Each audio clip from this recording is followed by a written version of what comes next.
Hello दोस्तों, नमस्कार।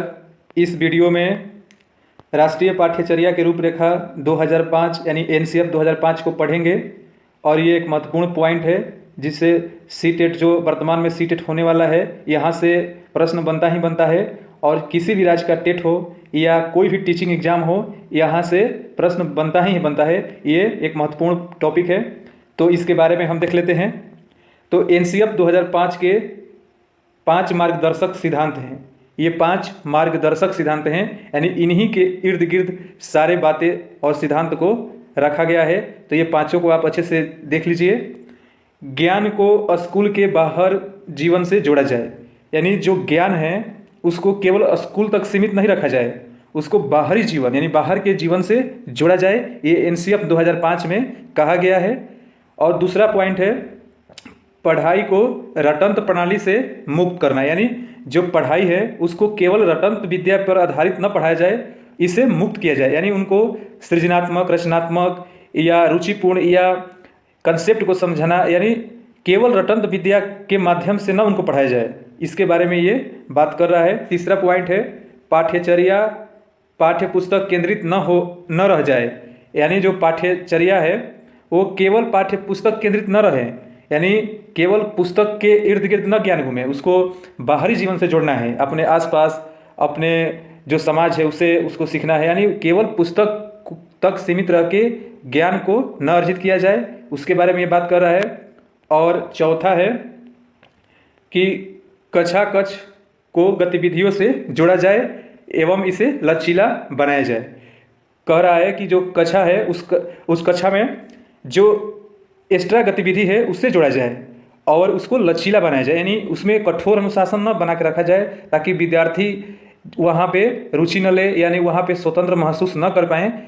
ऐसे जो है इसको लचीला बनाएंगे तो वहाँ पे छात्र अधिक रुचि लेंगे, अच्छे से वहाँ अधिगम होगा। तो ये बातें कही गई हैं। और पांचवा जो अंतिम मार्गदर्शक सिद्धांत है, ये राष्ट्रीय मूल्यों के प्रति आस्थावान विद्यार्थी तैयार हो या राष्ट्रीय महत्व के बिंदुओं को पाठ्यक्रम में शामिल किया जाए। पांचवा सिद्धांत कह रहा है कि जो राष्ट्रीय मूल्य हैं, यानी जो राष्ट्र के प्रति हमारे मूल्य हैं, कर्तव्य हैं, उसके प्रति हम आस्थावान हों, यानी विद्यार्थियों को राष्ट्रीय महत्व के बिंदुओं से भी परिचित कराएं, यानी उनके पाठ्यक्रम में हम राष्ट्रीय महत्व के विषय भी जोड़ें। ये एनसीएफ 2005 एक पाठ्यक्रम बनाने की रूपरेखा है कि पाठ्यक्रम कैसा हो, पाठ्यक्रम में क्या क्या जोड़ा जाए, पाठ्यक्रम केवल पाठ्य पुस्तक तक सीमित रहे कि और इसको विस्तार दिया जाए। इसी के बारे में ये एनसीएफ 2005 बातें कर रहा है। तो ये इनके 5 सिद्धांत थे। और आगे हम देखते हैं इनके कुछ महत्वपूर्ण बिंदु जो हैं। राष्ट्रीय पाठ्यचर्या की रूपरेखा 2005 का अनुवाद संविधान की 8वीं अनुसूची में दी गई सभी भाषाओं में किया गया है, यानी जो भारत के संविधान की 8वीं अनुसूची जिसमें 22 भाषाएं हैं, उन 22 भाषाओं में इसका अनुवाद किया गया है। यह विद्यालय शिक्षा का अब तक का नवीनतम राष्ट्रीय दस्तावेज है, यानी अभी तक ये यही 2005 का जो राष्ट्रीय पाठ्यचर्या की रूपरेखा है चल रहा है, यानी जो न्यू है वर्तमान में है यही है। मानव संसाधन विकास मंत्रालय की पहल पर प्रोफेसर यशपाल, ये एक प्रोफेसर थे यशपाल, इन्हीं की अध्यक्षता में देश की चुनी हुई विशेषज्ञों विद्वानों ने शिक्षक को नई राष्ट्रीय चुनौतियों के रूप में देखा, यानी ये अध्यक्ष थे एनसीएफ 2005 के। इन्हीं की अध्यक्षता में ये जो एनसीएफ 2005 है इसकी रूपरेखा तैयार की गई। आगे देखते हैं। राष्ट्रीय पाठ्यचर्या की रूपरेखा 2005 का उदाहरण देख सकते हैं कहाँ पे, तो रविंद्रनाथ टैगोर के निबंध है, उसमें सभ्यता एवं प्रगति से इसका उदाहरण ले सकते हैं, वहीं से इसका उदाहरण मिलता है, जिसमें उन्होंने बताया है कि सृजनात्मक, उदार व आनंदपूर्ण बचपन की कुंजी है। जो सृजनात्मक उदार है वह आनंदपूर्ण बचपन की कुंजी है तथा नासमझ वयस्क संसार के लिए विकृति का खतरा है, यानी सृजनात्मक जो है ये बचपन का आनंदपूर्ण की एक कुंजी है, और जो वयस्क हैं वो इस संसार में अगर नासमझ हैं तो एक विकृति यानी एक खतरा है। तो उनके बारे में ये पॉइंट रहा। आप इस पॉइंट को, सभी पॉइंट को अच्छे से समझेंगे तो जितने भी इनसे प्रश्न बनेगा आप उस पॉइंट के आधार पर आप हल कर लेंगे। तो इसको अच्छे से आप समझ लीजिएगा कि ये पाठ्यचर्या क्यों बनाया गया, किस लिए बनाया गया, किसके लिए बनाया गया। तो इसके बारे में आप अगला पॉइंट देखते हैं। राष्ट्रीय पाठ्यचर्या की रूपरेखा 2005 शिक्षा के क्षेत्र में एक अभिनव राष्ट्रीय दस्तावेज है, जिसका उद्देश्य बालक को सर्वांगीण विकास करना है। देखिए इनका उद्देश्य क्या है 2005 का एनसीएफ का, कि बालक हैं उनका सर्वांगीण विकास करना है, यानी चारों ओर से विकास करना है, केवल ज्ञान तक सीमित नहीं रख देना है। यानी उनको उनके अंदर सृजनशीलता का भी विकास करना है, अपने से वो रचना कर सकें, अपने से खोज कर सकें, इस तरह का भी उन्हें विद्या यानी उन्हें ज्ञान देना है, ताकि अपने अनुभव से भी कुछ सीखें, अनुभव को राष्ट्र के लिए अपने अनुभव को प्रयोग कर सके, देश के विकास में योगदान करें, इस टाइप का उनको अध्ययन कराना है। राष्ट्रीय पाठ्यचर्या के रूपरेखा में समाहित प्रमुख बिंदु निम्नलिखित हैं। इनके अंदर जो मुख्य बिंदु हैं उनके बारे में हम देख लेते हैं कि किन किन बिंदुओं पर बात किया गया है। तो आगे देखते हैं।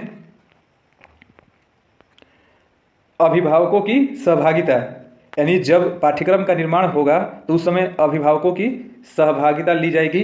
तो पाठ्यक्रम निर्माण में अभिभावकों की इस इच्छा की उनका बालक अंग्रेजी के ज्ञान में पब्लिक स्कूलों के बालकों से पीछे न रहे को ध्यान में रखते हुए प्राथमिक स्तर पर अंग्रेजी भाषा को महत्वपूर्ण स्थान प्रदान किया गया। यानी जब पाठ्यक्रम का निर्माण हो तो अभिभावक की जो चिंता रहती है तो उन चिंता को भी दूर करना है, यानी उनकी सहभागिता उसमें शामिल करनी है कि अभिभावक क्या चाहते हैं। तो जैसे आज वर्तमान में पब्लिक स्कूलों का बड़ी चलन है, जैसे उसमें अंग्रेजी मीडियम में सब पढ़ाई होती है, तो इसमें ये कह रहा है कि जो पाठ्यक्रम निर्माण होगा उसमें अंग्रेजी को भी महत्व दिया जाएगा। तो इन्हीं के बारे में यह पॉइंट कर रहा है। अगला पॉइंट है, अगला है कि रुचिकर शिक्षा प्रणाली, यानी शिक्षा कैसी हो, रुचिकर हो, यानी पाठ्यक्रम का निर्माण रुचि के अनुरूप हो, यानी उसमें रुचि छात्रों को आए, ऐसा पाठ्यक्रम बनाया जाए। तो अब उसकी व्याख्या देख लेते हैं। बालकों में निरसता यानी जो निराशा के बजाय पढ़ाई के प्रति रुचि उत्पन्न करने वाले पाठ्यक्रम का निर्माण कर संपूर्ण शिक्षा प्रणाली को ही रुचिकर बनाने के साथ साथ अधिगम प्रक्रिया को भी यथासंभव बोझ रहित बनाने का प्रयास किया गया है। ये एनसीएफ 2005 में ये सब बातें कही गई हैं कि पाठ्यक्रम का निर्माण कैसा हो, रुचिकर हो, जिसमें बालक रुचि लेकर अपना पाठ्यक्रम पढ़े और अपने को उसमें बोझ की तरह ना समझे कि हमें ये पढ़ना ही पढ़ना है, बल्कि रुचि ले उसमें, ऐसा पाठ्यक्रम हमें निर्माण करना है। ये एनसीएफ 2005 में लिखा गया है। अगला देख लेते हैं पॉइंट, सामाजिक भावनाओं का समावेश, यानी इसमें समाज की जो भावनाएं हैं उनका भी समावेश करना है। ये भी इसमें कहा गया है, पाठ्यक्रम में सामाजिक भावनाओं का समावेश कर सामाजिक विकास को अभिप्रेरित किया गया है, यानी समाज में सामाजिक विकास को भी अभिप्रेरित किया जाएगा इसके माध्यम से। अगला है भारतीय संस्कृति एवं सभ्यता के विकास व संरक्षण के दृष्टिकोण से विषयों को सामाजिक अध्ययन में स्थान प्रदान किया गया है, यानी जो सामाजिक अध्ययन में इस विषय को एक महत्वपूर्ण स्थान प्रदान किया गया है। अगला पॉइंट है अध्यापक सशक्तिकरण का समावेश, अध्यापक व्यवस्था को विकसित एवं प्रभावी आधार प्रदान करने में अध्यापक की भूमिका व महत्ता को देखते हुए अध्यापकों को सशक्तिकरण एवं उन्हें आत्मविश्वास से पूर्ण करने का पूरा ध्यान रखा जाए। ये कह रहे हैं कि इस पाठ्यक्रम के निर्माण में जो उसके बाद जो शिक्षक की भूमिका होगी उनके भी सशक्तिकरण, उनके विकास पर भी और उनके आत्मविश्वास पर भी पूरा ध्यान रखा जाए पाठ्यक्रम का निर्माण करते समय, और पाठ्यक्रम को अध्यापन करते समय भी इस बात की ध्यान रखना चाहिए। तो अगला पॉइंट है कक्षा कक्ष में प्रबंधन पर विचार, यानी इसमें कक्षा कक्ष प्रबंधन संबंधी कठिनाइयों पर व्यापक विचार किया गया है। जैसे भिन्न मातृभाषा वाले बालकों को एक साथ शिक्षा प्रदान किया जाना किस प्रकार संभव है। ये बहुत इंपॉर्टेंट पॉइंट है कि मान के चलिए एक कक्षा में बहुत सारे भाषा के लोग, संस्कृति के लोग, कैसे एक साथ उनको पढ़ाया जाए एक ही कक्षा में, कहीं विद्यालय में, इसके प्रबंधन पर विचार किया गया है। यानी ये नहीं कि कोई अमीर वर्ग से आ रहा है तो उसको अलग कक्षा में बैठा जाए, कोई गरीब से आ रहा है तो उसको अलग क्लास में बैठा दिया जाए, नहीं, एक ही क्लास में सबको, चाहे उनका भाषा अलग हो, चाहे उनकी संस्कृति अलग हो, चाहे उनका रहन सहन अलग हो, ये समावेशी शिक्षा का एक बेहतर उदाहरण है। आगे हम समावेशी शिक्षा के बारे में ही पढ़ेंगे, अभी एनसीएफ 2005 को देख रहे हैं। अगला पॉइंट है, ये इसके अंतर्गत पॉइंट चल रहा है एनसीएफ 2005 के अंतर्गत कि क्या क्या बातें कही गई हैं। भाषाई शिक्षा का समावेश, भाषाई शिक्षा के दृष्टिकोण से पाठ्यक्रम में समन्वित स्वरूप प्रस्तुत करते हुए पूर्व प्राथमिक स्तर पर अनुदेशन की भाषा को मातृभाषा के रूप में स्वीकार किया गया है। यानी जो प्राथमिक स्तर है उसमें मातृभाषा को महत्वपूर्ण स्थान दिया गया है। यह शिक्षण काल 2 वर्ष तक होगा, जिसके पश्चात आवश्यकता अनुसार राष्ट्रीय भाषा एवं विदेशी भाषा के सीखने का प्रावधान होगा। यानी शुरू के 2 साल अपनी मातृभाषा में शिक्षा दी जाएगी, उसके बाद आवश्यकता के अनुसार कोई विदेशी भाषा हो या भारत की जो अन्य भाषाएं हैं उसको पढ़ाया जाएगा। राष्ट्रीय एकता का समावेश, राष्ट्रीय एकता एवं अखंडता को प्रत्येक दृष्टि से आवश्यक मानते हुए बालकों में राष्ट्रीय एकता एवं अखंडता की भावना का बीजारोपण करने हेतु राष्ट्रीय एकता विषयों को प्राथमिक स्तर से ही स्थान दिया गया है।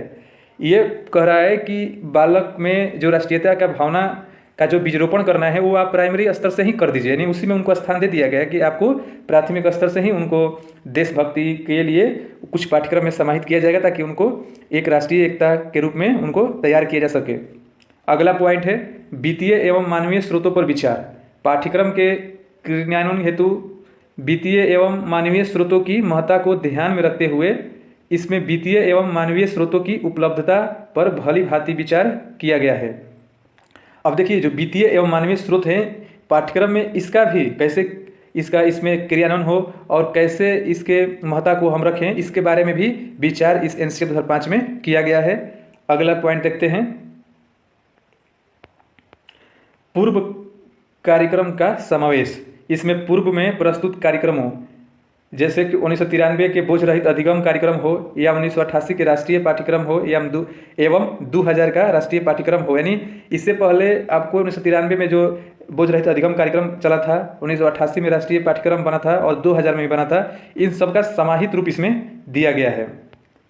तो इसके बारे में ये बात कर रहा है कि महत्वपूर्ण प्रावधानों का समावेश किया गया है कि परीक्षा के बोझ से मुक्त करें, यानी परीक्षा को एक बोझ न बनाएं। परीक्षा मूल्यांकन में की एक प्रक्रिया है लेकिन उसको बोझ न बनाएं कि परीक्षा से विद्यार्थी डरते रहें और केवल परीक्षा पास करने के लिए पढ़ें। ये आज का ये जो दौर चल रहा है इसमें ये कभी सफल नहीं होगा, क्योंकि आजकल के जो समय है इसमें विद्यार्थियों को सृजन करने की ओर अग्रसर किया जा रहा है।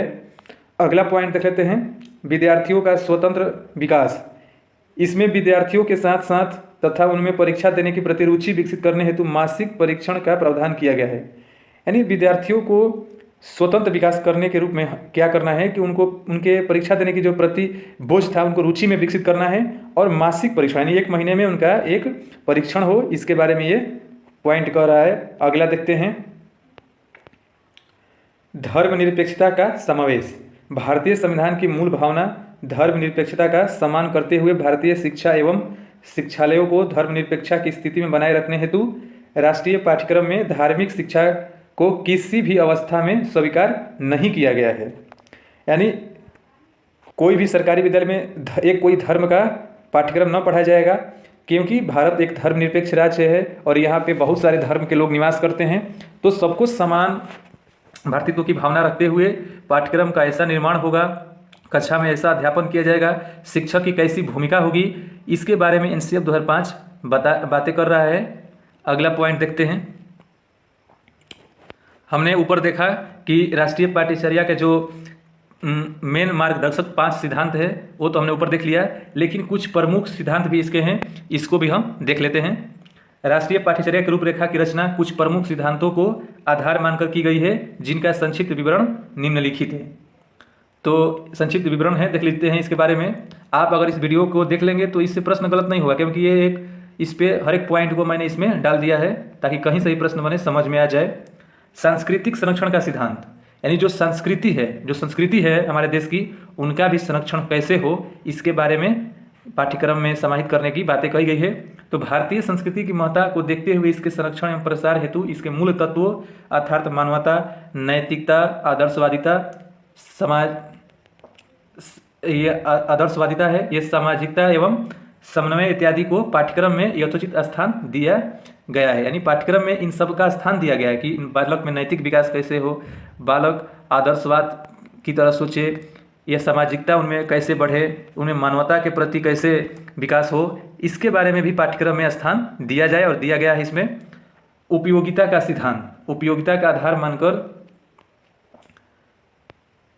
पाठ्यक्रम का विषय वस्तु को जीवन से जोड़ते हुए आवश्यक विषयों को प्रारंभिक स्तर से ही महत्व प्रदान किया गया है। जैसे इतिहास, भूगोल की तुलना में पर्यावरण विज्ञान एवं गणित को अधिक महत्व दिया गया है।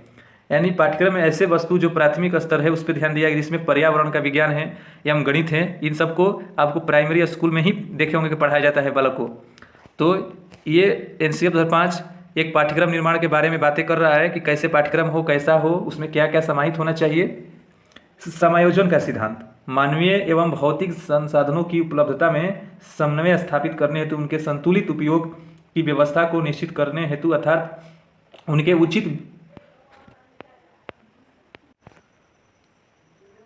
उचित विदोहन एवं जो साधन है उनके बीच समन्वय स्थापित करने का प्रयास किया गया है।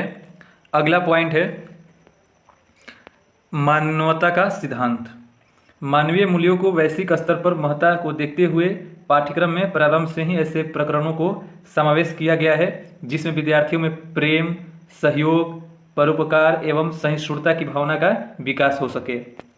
अगला है सामाजिकता का सिद्धांत। सामाजिक व्यवस्था एवं सामाजिक परंपराओं को संज्ञान में लेते हुए पाठ्यक्रम में उन सभी बातों एवं प्रकरणों को सम्मिलित किया गया है जो स्वस्थ एवं आदर्श समाज की स्थापना करता है। यानी इन सब का समावेश पाठ्यक्रम में किया गया है ताकि एक अच्छे समाज और बेहतर समाज का निर्माण हो सके।